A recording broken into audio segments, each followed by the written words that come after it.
KIN223, Chapter 9. Here is book presentation number 10 out of 11. And this will be the relationship between cohesion and performance. You may recall in a previous presentation, I left off with this slide and I didn't go any further. Reason being is trying to parse through all of these would have been, well, as you'll see, an entirely different presentation unto itself. And with team satisfaction is more of an individual construct, while cohesion is group oriented. But the concept you have is for a person to contribute to that cohesiveness on a team, they have to have some individual satisfaction. And you may recall back, individual satisfaction comes from a number of different things. It comes from their perception of their coach. It comes from their performance measures, comes from intrinsic and extrinsic motivators.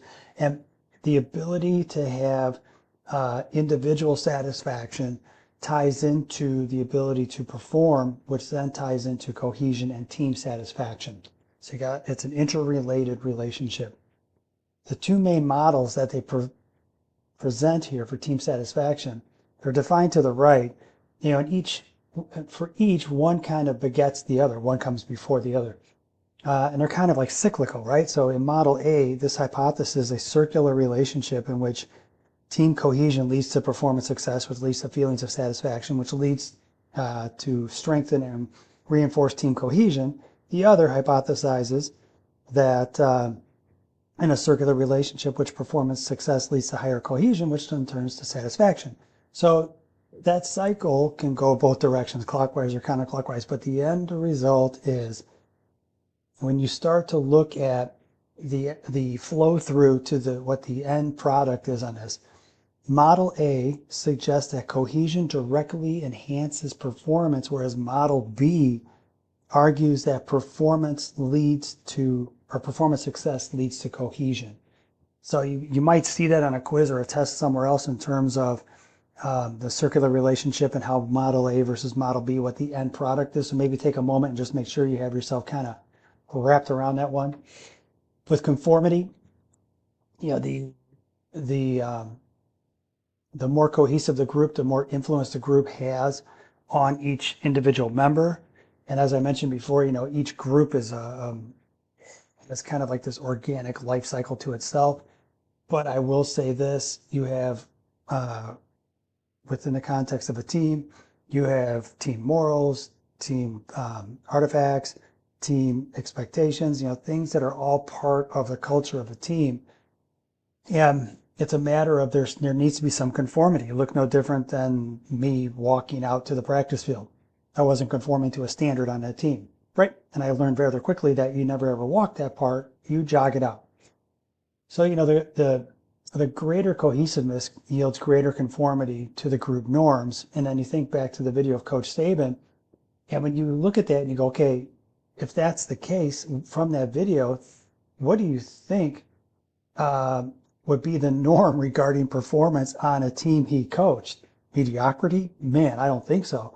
So if you're going to be on one of Nick Saban's teams, especially like during those Alabama years, you're going to be conforming to a mindset of being elite and exceptional at what you do. Mediocrity is not accepted from the coaching staff nor your peers. And I would contest that you know that before you even join the group, right? So you're going to have a little bit of self-selection in this process because, if you can't match that level of performance and perform at an elite level compared to your peers, then you're setting yourself up for failure. And I would contest that maybe your ability to be elite might not be at Alabama.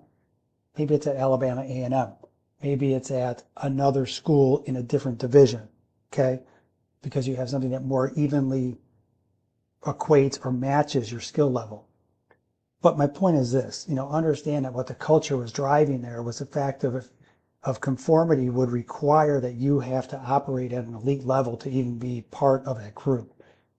And the productivity as a result is much higher, as well as the cohesiveness. with adherence. The book presents research, specific to individuals and exercise, which I kind of like in terms of taking you out of the athletic mode and putting you more in the group exercise mode.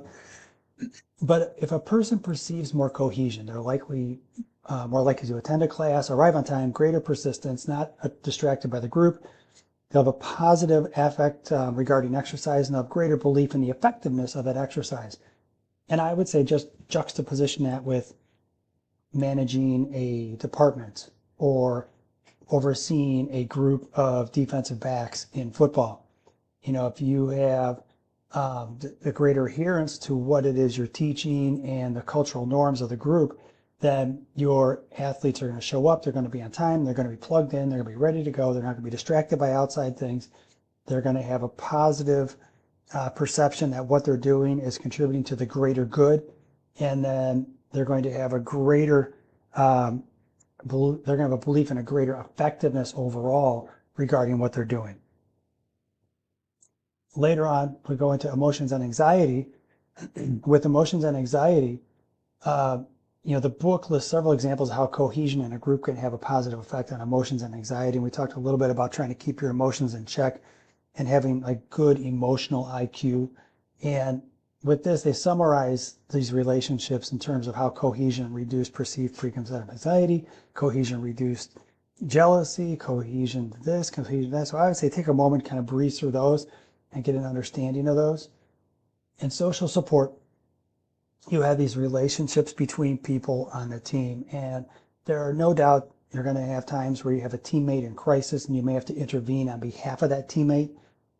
And within a cohesive group, you'll have social support, and social support will provide positive relationships between different groups.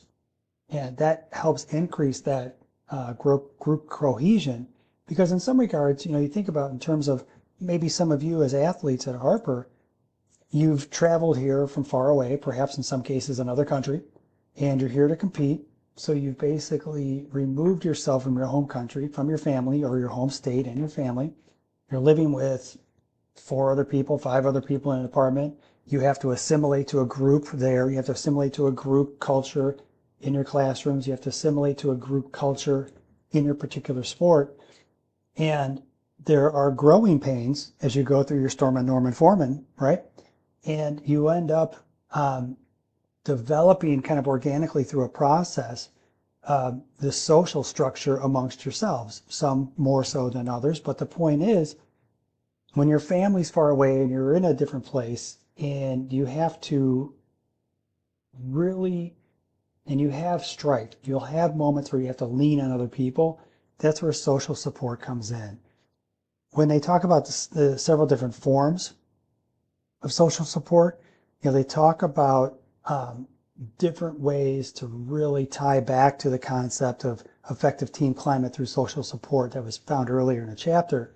But I will say this, when you have those moments where you have to lean on somebody else and somebody's there, or even your teammates proactively see something is going on and they can say, hey, Adrian, what's going on, man? I see you're not making plays like you normally do. Are you doing all right?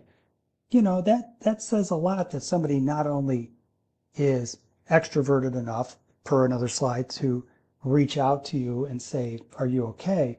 But there's a conscientiousness and awareness of them to understand who you are as a person on a regular basis, and then be caring enough to at least ask about your well-being. And I'll say this, in terms of the book kind of going into social support, this is a small window of opportunity in terms of what you can actually talk about, but I think they did a good job just talking about some of the basics here. But I want you to understand, as somebody who's been involved with sports and athletics from a playing side and coaching side, there's many times like athletes go to an environment and all they have are the other athletes. They have their peers. That's their social structure and their social support. And communication, effective communication in groups has been long seen as critical to group success. They cite a couple references here, a couple studies. And what they're really doing here is they're talking about what I call kind of like the bedrock for any healthy relationship, which is trust, honesty, and communication. Add the Y in health.